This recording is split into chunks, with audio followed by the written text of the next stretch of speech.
Olá, bom dia, boa tarde, boa noite. Seja bem-vindo a mais uma história do livro Lendas do Povo de Deus de Malbataan.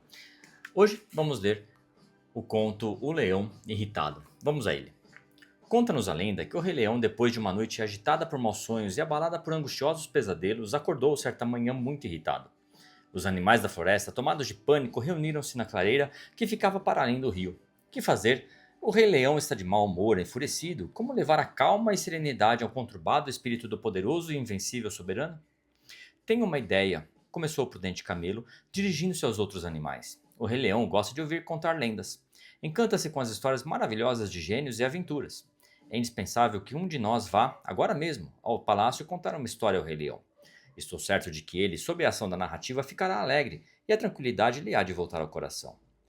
Quem, entretanto, terá a audácia de aproximar-se do Rei Leão? Acudiu tristonho o elefante. Qual de vocês conhece alguma história digna de ser ouvida por sua majestade? Nada mais fácil, retorquiu a alvoroçada raposa com trejeito de orgulhosa. Coragem não me falta a mim, nem há de faltar nunca. E se o curar-se o rei depende apenas do relato de uma história, é-me facílimo aplicar-lhe o remédio. Conheço 400 histórias, lendas e fábulas interessantíssimas que aprendi no decurso de longas viagens empreendidas pelo mundo. Uma dessas histórias há de por força agradar ao nosso impávido soberano e dissipar a agitação que maus sonhos lhe trouxeram. Muito bem, conclamaram alegres os outros animais. Está resolvido o caso. Vamos ao palácio do Rei Leão. Puseram-se todos a caminho, pavoneando-se à frente da numerosa comitiva a esperta raposa, que sabia 400 histórias.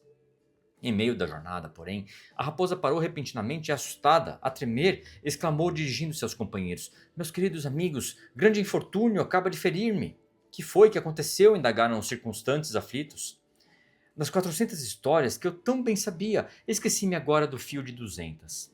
Não te aflijas por isso, consolaram os outros animais. 200 histórias são suficientes. Uma delas há de, por força, agradar ao rei e dissipar no seu espírito a agitação que maus sonhos lhe trouxeram.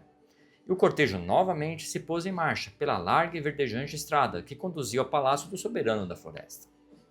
Momentos depois, quando já se ouviam nitidamente os urros atordoadores do leão, a raposa parou novamente e, ainda mais assustada, voltou-se para os que a acompanhavam, dizendo-lhes com uma voz transtornada, enrouquecida: Amigos, nova e terrível desgraça me vem surpreender. Que foi que te aconteceu, amiga raposa? Acudiram pressurosos e em coro os companheiros. Das 200 histórias que eu sabia na ponta da língua, balbuciou chorosa. De 100, não me lembro mais. Não vai nisso grande mal, boa amiga, redarguiram os animais já duvidosos da segurança de tão apregoada memória. 100 histórias dão de sobra. A metade desse número contentaria por certo o próprio sultão. Em 100 famosas histórias, uma haverá pelo menos cheia de peripécias atraentes.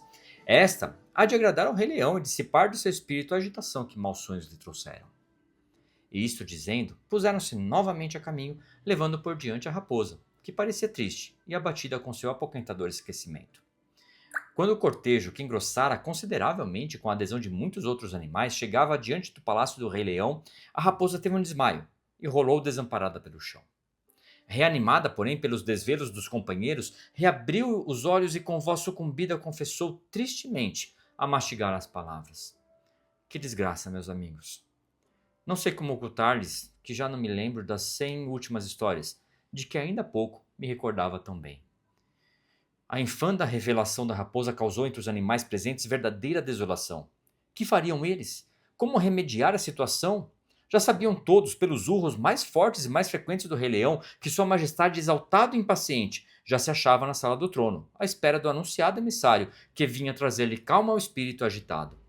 Quem seria capaz, naquela grave emergência, de substituir a raposa atacada de tão forte acesso de amnésia? O chacal, prudente e sensato, sabedor do que acontecera à raposa, reuniu os chefes do bando e disse-lhes: Meus camaradas, sou, como sabem, um animal rude e inculto. Tenho vivido sempre em soturnas grutas, isolado do mundo, afastado dos sábios e dos poderosos. Aprendi, porém, com um velho mestre que tive, nos primeiros anos da minha vida, uma história muito original, de que jamais me esquecerei. Estou certo de que, ao ouvir essa única história, o nosso glorioso Rei Leão verá substituída a calma e a tranquilidade ao seu espírito conturbado. Vai, chacal! Exclamaram os animais. Quem sabe se não conseguirás, com tua bela narrativa, salvar-nos da fúria vingativa do Rei Leão. O chacal, Em 3 ou 4 saltos, galgou resoluto as longas escadarias do rico palácio, que abrigava o exaltado soberano. A grande praça estava repleta. A população inteira da floresta aguardava ansiosamente o desfecho da arriscada tentativa. Esperavam todos a cada instante ouvir os uivos de dor que o pobre chacal expediria quando estivesse sendo estraçalhado pelas garras impiedosas do leão. Decorridos, porém, alguns momentos de angustiosa expectativa, viram todos perplexos abrirem-se as portas do régio palácio e surgir na larga varanda o rei leão, calmo e satisfeito, em solene postura, a saudar risonho, com amáveis meneios de sua lustrosa juba, os súditos reunidos a seus pés. E para maior pasmo, ao lado do temido leão, perfilava-se o abnegado chacal, o peito escuro, coberto de ricas medalhas e distintivos nobiliárquicos, a cintura envolta pela faixa dourada de ministro e conselheiro do reino. Os animais não se mexiam de assombrados que estavam. Ninguém sabia explicar aquele espantoso mistério. Que teria contado o chacal de tão extraordinário ao rei leão? Que história maravilhosa teria sido que alterara tão radicalmente o gênio do monarca e fizera com que o seu narrador se tornasse digno de tão alta honraria? A curiosidade, mesmo entre os animais da floresta, é um fator da maior importância em todos os acontecimentos da vida. O camelo, que fora até então um dos mais íntimos do chacal, não podendo refrear a ânsia que o espicaçava, aproximou-se discreto do novo vizir do rei e perguntou-lhe respeitosamente: Ilustre ministro, dizei-me, peço-vos, por favor, que história contastes ao nosso glorioso soberano? Amigo camelo, respondeu com simplicidade o chacal. O conto que narrei ao leão nada tem realmente de extraordinário. Aproximei-me do trono e narrei-lhe sem nada ocultar a peça que nos pregara a vaidosa e pusilânime raposa. Sua Majestade achou-lhe muita graça e disse-me: É sempre assim, meu caro chacal, é sempre assim. Longe de um rei violento e irritado, todos se inspiram e apresentam ideias geniais. O verdadeiro talento e a verdadeira coragem só se revelam, porém, na ocasião exata e precisa, ao defrontarem o risco e a ameaça. Que história interessante. Apesar do nome, o rei leão irritado, essa história fala sobre o medo, fala sobre a coragem, fala sobre algo interessante e que nós vemos muito em nossa vida cotidiana. É muito comum nós vemos pessoas que são sábias longe do perigo. É muito fácil ter boas ideias quando nada está em jogo. Mas quando a vida exige risco, quando a vida exige que nós estejamos à beira de algo que pode nos custar a vida, poucos têm coragem de dar um passo, poucos têm coragem de se aproximar de fato do perigo. A coragem não nasce da ausência de medo. A coragem, na verdade, nasce da presença resoluta de um propósito de resolver algo por si e pelos outros. Veja que desde o início da história, o camelo disse: alguém precisa contar uma história ao rei. O elefante trouxe ainda a necessidade de algum dos outros animais, como se ele não estivesse incluído nessa lista, ele e o próprio camelo. Pois é necessário na vida estarmos diante do perigo, para que, de fato, aqueles que têm coragem possam se sobressair e fazer a diferença. A coragem não vem da ausência de medo, não, isso é loucura. A ausência de medo é um perigo que pode custar sim a vida. A coragem é fazer com medo. A coragem é ir além, mesmo quando se tem receio pela própria vida e também pela vida daqueles que nós amamos. Fazer com medo é a maior coragem que um ser humano, que um ser em geral, aqui os nossos amigos animais demonstraram que faltava-lhes, o chacal teve. Chegou perto do perigo. E com uma estratégia incrível, que é a estratégia da verdade. A estratégia de olhar na realidade da própria vida e da caminhada.